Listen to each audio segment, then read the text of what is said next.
नमस्कार दोस्तों, स्वागत है आपका हमारे चैनल CM इन्फो पर।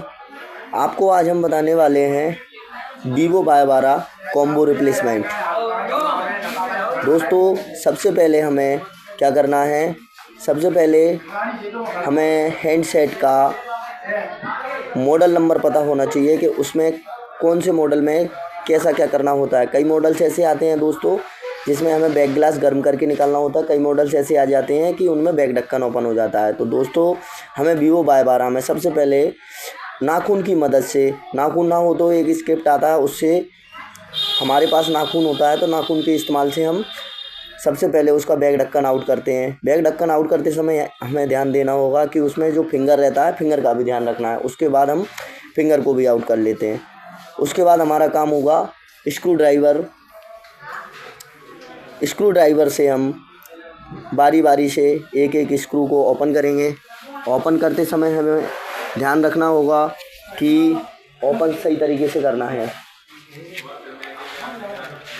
ओपन करते जाना है, एक एक से सारे स्क्रू आउट कर देने हैं।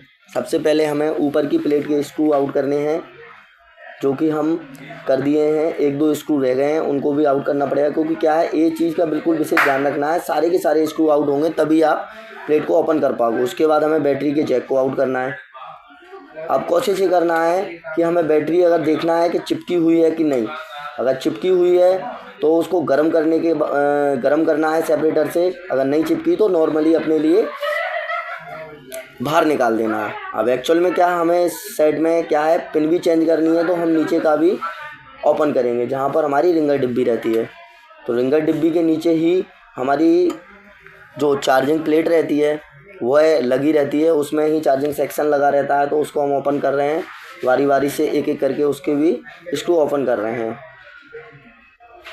जी हाँ दोस्तों, ऐसे ही हमारी चैनल पर आपको नए जितने भी हैंडसेट होते हैं उन सब के रिपेयरिंग से लेकर के सारी जानकारी दी जाएगी। जी हाँ दोस्तों, अब हमें अपने जो पुराना फ़ोल्डर है उसको आउट करना है। सबसे पहले तो ये देखना है कि फ़ोल्डर अगर ज़्यादा चिपका हुआ है तो उसको गर्म करके आउट करना है। अगर नॉर्मली चिपका हुआ है तो वो हाथ से ही आउट हो जाएगा। हमारा ये वाला फ़ोल्डर क्या है, Vivo Y12 का क्या है, नॉर्मली चिपका हुआ था, थोड़ा थोड़ा बाहर निकल रहा था, तो हमने हाथ की मदद से ही उसको आउट कर लिया। उसके बाद हम क्रोम की सफाई करेंगे।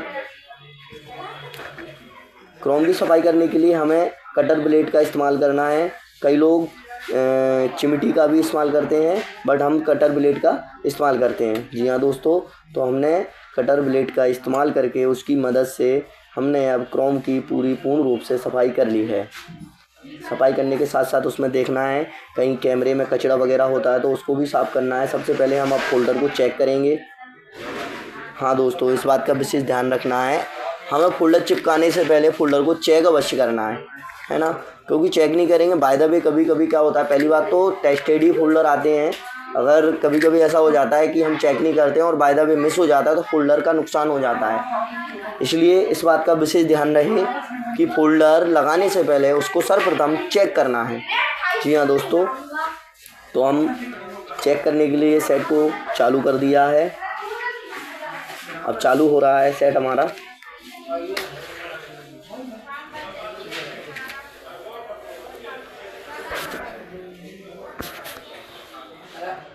अब हम हाथ में ले लेते हैं, फिर इसको चेक करेंगे, क्योंकि हमें क्या है, लॉक का पता नहीं रहता है। कस्टमर से हम अनलॉक करवाने के लिए लॉक पता नहीं करते हैं। क्या है, कस्टमर का कई पर्सनल डाटा रहता है, इसलिए हमें ज़रूरी नहीं है कि उसका लॉक का पता होना चाहिए। कस्टमर से लॉक की ज़रूरी नहीं होता है।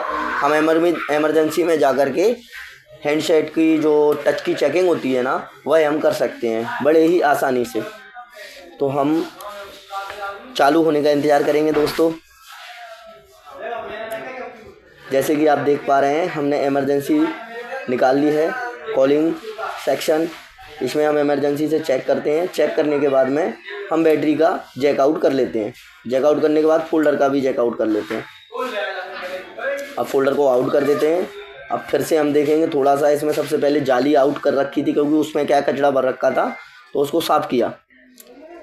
थोड़ा हम कैमरे को भी साफ़ करेंगे, क्योंकि मैंने कहा भी था आपसे कि कैमरे का भी विशेष ध्यान रखना है। क्योंकि कई लोग क्या है, कैमरे को साफ़ नहीं करते हैं तो पता लगे कस्टमर की ये शिकायत होती है कि कैमरे में हमारे कचरा हो गया है। इसलिए आपको इस बात का भी ध्यान रखना है। अब हम जाली को सेट करेंगे सबसे पहले।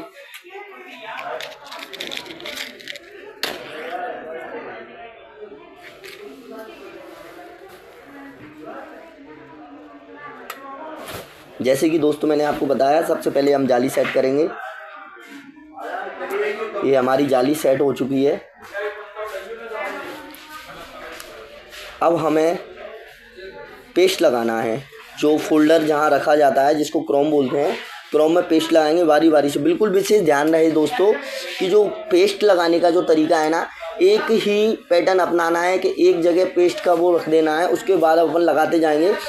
ये रखना है कि अपने क्रोम के अंदर पेस्ट नहीं जाना चाहिए दोस्तों। अगर पेस्ट के अंदर, क्रोम के अंदर पेस्ट जाएगा तो क्या हो जाता है, उसमें एक प्रॉब्लम हो जाती है कि फोल्डर की जो सीड रहती है ना, तो क्रोम से चिपक जाती है। तो क्या है, बाय द वे अगर कहीं फ्यूचर में कस्टमर के मोबाइल का टच ग्लास डैमेज होता है, तो डैमेज होने के बाद में क्या है, उसको जब भी टच ग्लास बनाने के लिए बाहर निकाला जाता है फोल्डर को, तो वो आसानी से बाहर नहीं निकलता है, फोल्डर डैमेज हो जाता है, डिस्प्ले भी चली जाती है।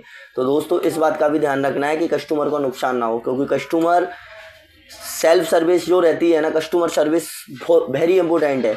सबसे ज़्यादा हमारे लिए कस्टमर की सर्विस पर ध्यान देना है, क्योंकि वो परेशान ना हो। अगर वो परेशान रहा तो अपने काम करने का कोई मतलब नहीं रहेगा। दोस्तों आगे की वीडियो देखते रहिए, और देखते देखते हम आपसे एक गुजारिश करेंगे कि अगर कहीं आप चैनल पर नए हैं तो हमारे चैनल को सब्सक्राइब करें, ताकि, और साथ ही साथ बेल आइकन की घंटी ज़रूर दबाएं, ताकि हम आने वाली जो भी नए नए मॉडल्स रहते हैं और भी जो शॉर्ट ट्रिक्स रहती हैं, वो आपके लिए इस चैनल के ज़रिए, हम आपके लिए वीडियो के ज़रिए आपके सामने लेकर आ सकें। जी हाँ दोस्तों, अब हम फोल्डर के जो पीछे वाला जो भाग रहता है, जहाँ पर पत्ता लगा रहता है सेक्शन, उस पर टैप लगा लेंगे, क्योंकि टैप लगाना ज़रूरी है। अब हम फोल्डर को फिट करेंगे। जैसे कि दोस्तों आप देख पा रहे हैं, हमने फोल्डर को फिट कर दिया है क्रोम में।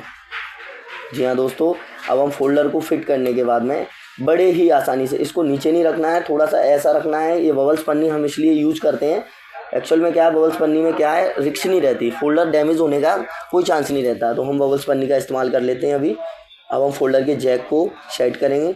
जैसे कि आप देख पा रहे हैं, मैंने सेट कर दिया है। अब हम बैटरी को लगाएंगे। बैटरी को सेट करने के बाद हम उसके जैक को लगा देंगे। हाँ जी, अब हमने बैटरी के जैक को भी सेट कर लिया है। अब हम ऊपर का जो सेक्शन रहता है उसको पैक करेंगे। हाँ, स्क्रू कसने से पहले हमें इस बात का ध्यान रखना होगा, स्क्रू जितना कस रहा है उसमें जितनी चूड़ी है उतना ही कसना है। कई लोग क्या करते हैं, एक्स्ट्रा कसते रहते हैं, तो फोल्डर में ही स्क्रू बाहर निकल जाते हैं, तो पता लगे फोल्डर डैमेज हो जाता है। तो इस बात का भी ध्यान रखना है, स्क्रू जब भी कस रहे हैं तो उतना ही कसना है जितनी ज़रूरत है। अब हम फिंगर के जैक को लगाएंगे सही तरीके से। फिंगर को, जैक को बड़े ही आसानी से तरीके से लगाना है, क्योंकि फिंगर डैमेज होने के भी चांसेस रहते हैं। अब हम फिंगर के जैक को लगाने के बाद उसके ढक्कन है जो, उसको सेट करेंगे तरीके से। जैसे कि आप देख पा रहे हैं, हमने सेट कर लिया है। सेट करने के बाद में हम फ़ोन को पावर ऑन बटन से ऑन करेंगे। अब हम कुछ देर तक इंतज़ार करेंगे। जी हाँ दोस्तों, अब हम इसके सिम एडजस्टर टूल को लगा देते हैं। टूल को लगाने के तुरंत तत्काल हम इसमें गैसेट लगाएंगे। गैसेट भी इस तरीके से लगाना है दोस्तों, ना ही ज़्यादा टाइट रहे वो, ना ही ज़्यादा लूज भी नहीं छोड़नी है, टाइट भी नहीं रखनी है। जैसे कि आप देख पा रहे हैं, मैंने एक गैसेट ऊपर से लेकर नीचे तक लगाई है, एक साइड में, एक राइट साइड में, एक लेफ़्ट साइड में। अब हम जो नीचे वाला एरिया होता है उस साइड गैसेट लगाएंगे 2, उसके बाद ऊपर वाले एरिया में 2 गैसेट लगाएंगे। दोस्तों जैसे कि आप देख पा रहे हैं, हमारा Vivo Y12 का फोल्डर कंप्लीट हो चुका है ना दोस्तों। ऐसे ही वीडियो देखने के लिए हमारे चैनल को सब्सक्राइब अवश्य करें और बेल आइकन की घंटी अवश्य दबाएं। धन्यवाद।